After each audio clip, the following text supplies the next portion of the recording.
तो जैसा कि आप लोगों को पता है कि 5 तारीख को मैं पवन जी से मिलने उनके आवास पे पहुंची थी।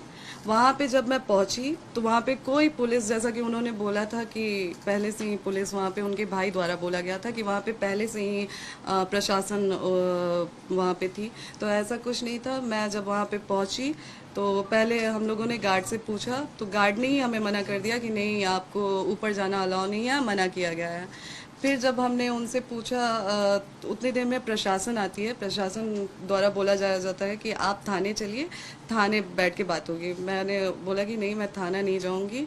उसका वीडियो है मेरे पास, पहले मैं आप लोगों को वीडियो दिखाती हूँ। जब सुबह मैं जब पहुंची हूँ वहाँ पे, जब प्रशासन आई थी वहाँ का, 3rd नंबर वाला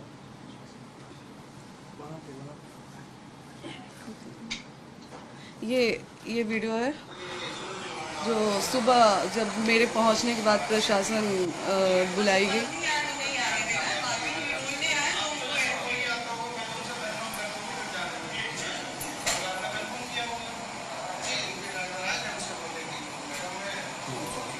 तो वहाँ भी प्रशासन बुला के मेरे साथ बदतमीजी किया गया वहाँ पे भी। और पवन जी बोल रहे हैं कि जब मैं रूम में चली गई उसके बाद प्रशासन बुलाई गई, और ऋतिक जी कह रहे हैं कि हम लोगों ने पहले से, प्रशासन सुबह से ही वहाँ पे प्रेजेंट थी। तो पहले तो आप इन दोनों लोगों के बात में ही फ़र्क समझ जाइए आप लोग कि दोनों भाई लोग अलग अलग बात कर रहे हैं। और दूसरी बात कि चुनाव को लेके कि इतना आप गिर गई, तो चुनाव को लेके मैं गिरी।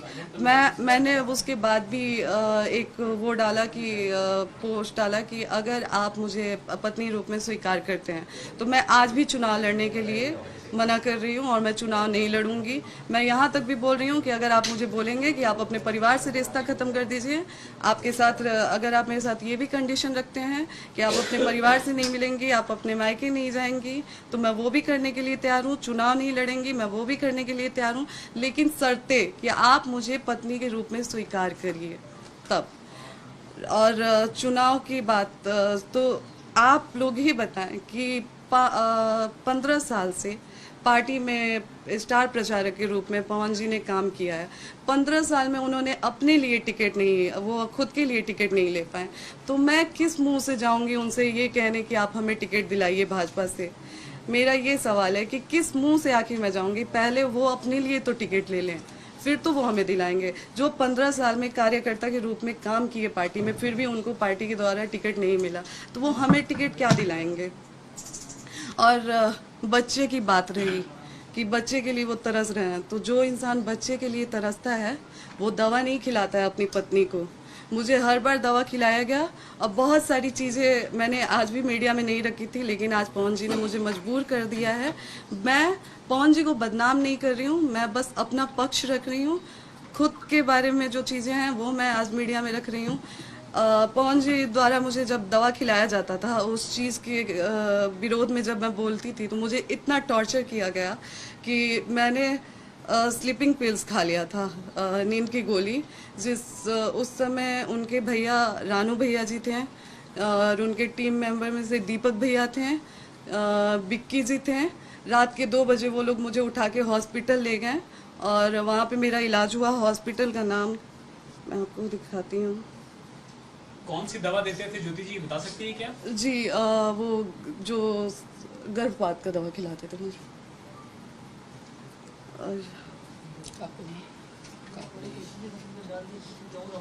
अच्छा, आपने एक कंडीशनल जवाब दिया ज्योति जी, अगर मान लीजिए बीजेपी, जेडीयू, आरजेडी कोई आपको अपनी तरफ से टिकट ऑफर करती है तो क्या आप चुनाव लड़ना चाहेंगे? अगर पवन जी पत्नी के रूप में मुझे स्वीकार करते हैं तो मैंने पहले भी बोला है और अभी भी बोल रही हूँ कि मैं चुनाव नहीं लड़ूंगी। और अगर पवन जी मुझे पत्नी के रूप में स्वीकार ही नहीं करते हैं तो आज मैं भी समाज से पूछना चाहूँगी, क्या मुझे जीने का हक नहीं है? अगर पत्नी के रूप में वो मुझे स्वीकार करते ही नहीं है तो मैं कहाँ जाऊँ? क्या मैं अपने लिए खड़ी नहीं हूँ? क्या मैं एक ऐसी औरत बन के रह जाऊं कि लोग मुझे देख के ये सोचे कि मैं हार गई अपनी चीज़ों से? आज मुझे कई महिलाएं देख के उनको हिम्मत मिल रही है, कई महिलाएं मेरे लिए खड़ी हैं। आप चुनाव लड़ेंगे पवन सिंह के खिलाफ? अगर वो अगर ये मौका मिलता है तो आप चुनाव लड़ना चाहेंगी उनके खिलाफ? आप लड़ेंगे, उनके खिलाफ लड़ेंगी? बात चुनाव की है ही नहीं। देखिए मैं उन्होंने तो पूरा बात चुनाव पे ही डाल दी है। जी, उन्होंने कहा कि चुनाव की वजह से आप एकदम से अगर वो अपनापन पत्नी दिखा के रूप में स्वीकार नहीं करते हैं तो मेरे पास फिर कोई रास्ता ही नहीं है। चुनाव चुनाव लड़ेंगे। लड़ेंगे जी।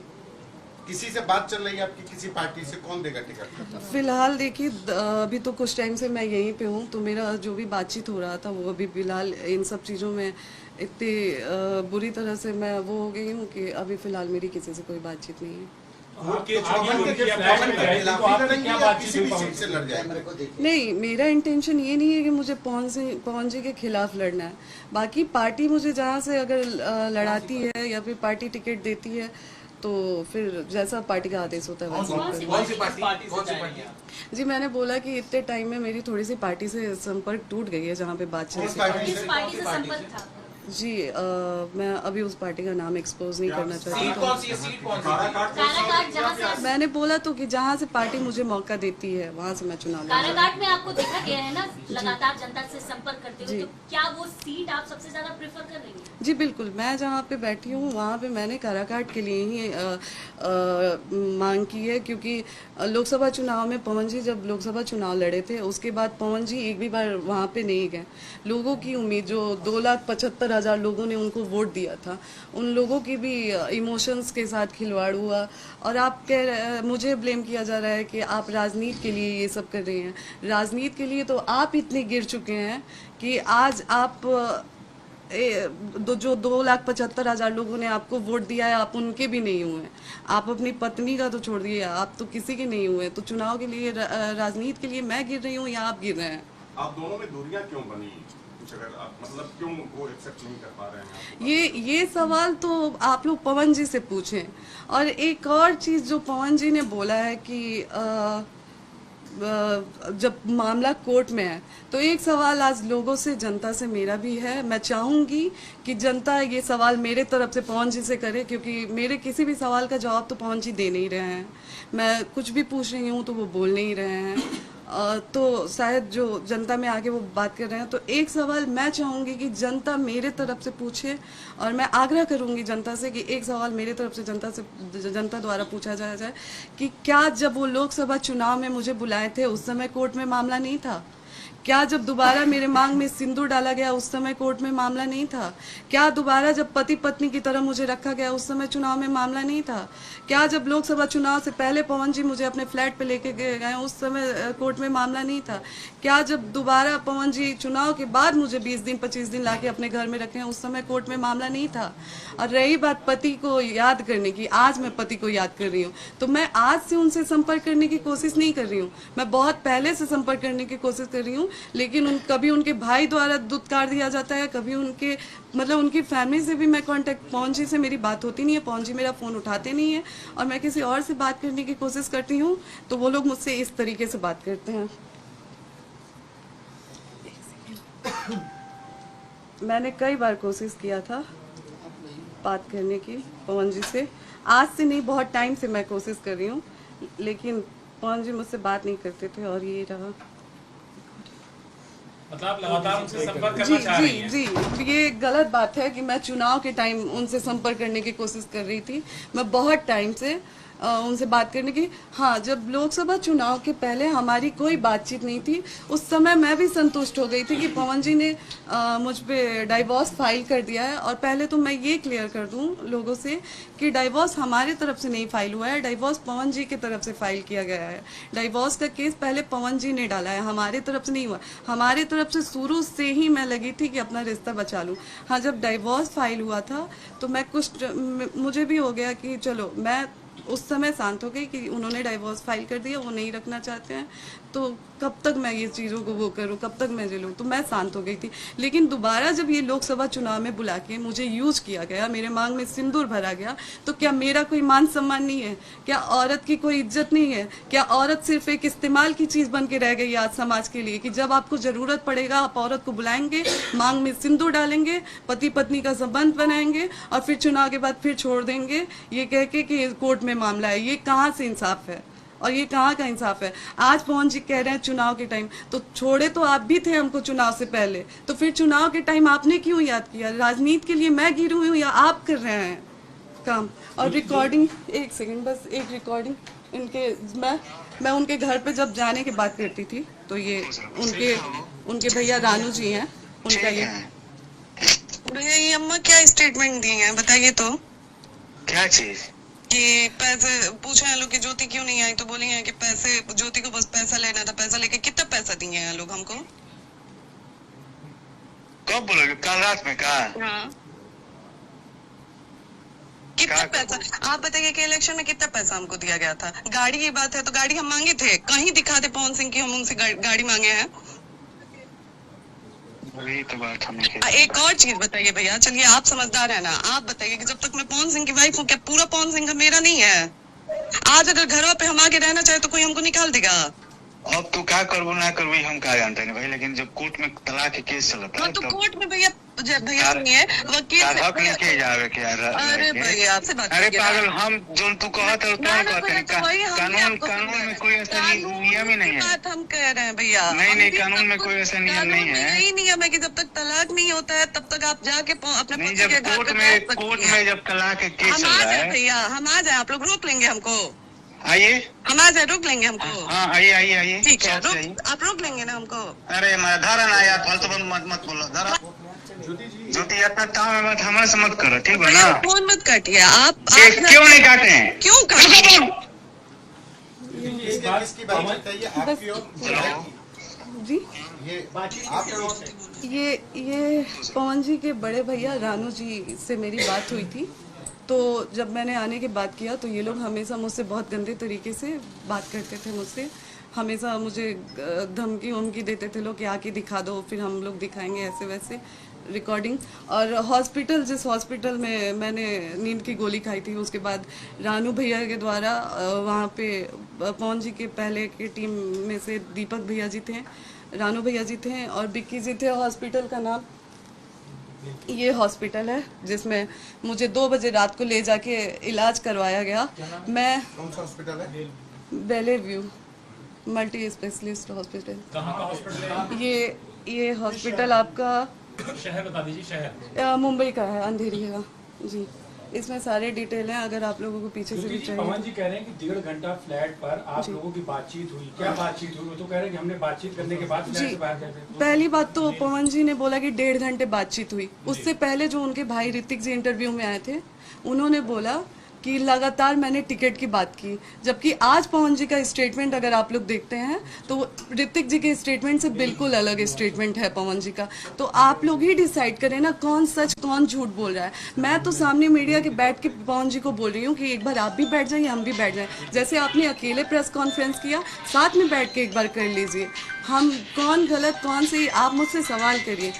मैं आज तक पूछते आई हूँ कि मेरी गलती क्या है, मेरी कौन सी ऐसी गलती है, मेरी ऐसी कौन सी गलती है जो आज 7 साल से मैं झेल रही हूँ, लेकिन आज तक पवन जी ने कभी मुझे जवाब नहीं दिया। आप दूसरे दिन तक उनका इंतजार कर रही थी फ्लैट में, फिर उसके बाद आप वापस चली गई। कौन सी ऐसी बात हुई थी कि आपने फिर उसके बाद ये कदम उठाया कि मैं यहाँ से अब चली जा रही हूँ? जी, जब मैं पवन जी के फ्लैट में गई, वहाँ पे हम लोग बैठे, बिल्कुल पवन जी ने जो बात वहाँ पे बोली है कि हम लोग बैठे, नॉर्मली हमारी बातचीत हुई, कुछ ऐसा नहीं था, बहुत अच्छे से बहुत प्यार से बातचीत हुई मेरे पवन जी के बीच में। उनके भैया गुड्डू भैया बैठे हुए थे, बगल में ऋतिक जी बैठे थे, उनके एक और दोस्त हैं जो प्रोड्यूसर हैं धनंजय भैया जी, वो लोग बैठे थे, सारे लोग बैठे थे, बातचीत हो रही थी ऐसे ही नॉर्मली, जो जैसा कि उन्होंने बोला कि मैंने रट लगाया था कि मैं नहीं जाऊँगी। उनके भैया, जैसे ही मैं बैठती हूँ, उनके भैया द्वारा कहा जाता है कि आप ज्योति जो आप आई हैं बात करिए और फिर यहाँ से जाइए, आप यहाँ पे रुक नहीं सकती हैं। मैंने बोला कि क्यों नहीं रुक सकती हूँ, क्या मेरे पति का घर है, आप लोग कैसे बोल रहे हैं कि मैं नहीं रुक सकती हूँ? तो नहीं आपको रुकने नहीं दिया जाएगा। हम बोले ठीक है भैया, आप मेरा हाथ पकड़ के बाहर निकाल दीजिए। तो फिर उन्होंने बोला कि देखा ये कोई फालतू बात मत करो, बस बात करो अपन, आइजा से जा। उस समय पवन जी ने एक शब्द नहीं बोला। और फिर चाय पानी वाली बात सच है कि उन्होंने चाय पानी के लिए बोला गया हम लोगों को कि चाय पानी पीजिए, आप लोग आराम से बैठिए। और फिर वहाँ से पवन जी निकल जाते हैं ये कह के कि 1 घंटे की मेरी मीटिंग है, 1 घंटे बाद आता हूँ तो आपसे बैठ के बात करता हूँ। जैसे ही वो वहाँ से निकलते हैं, पीछे से 10 मिनट के अंदर ही प्रशासन आ जाती है। दूसरी बार सुबह से ये दूसरी बार प्रशासन आती है वहाँ पे।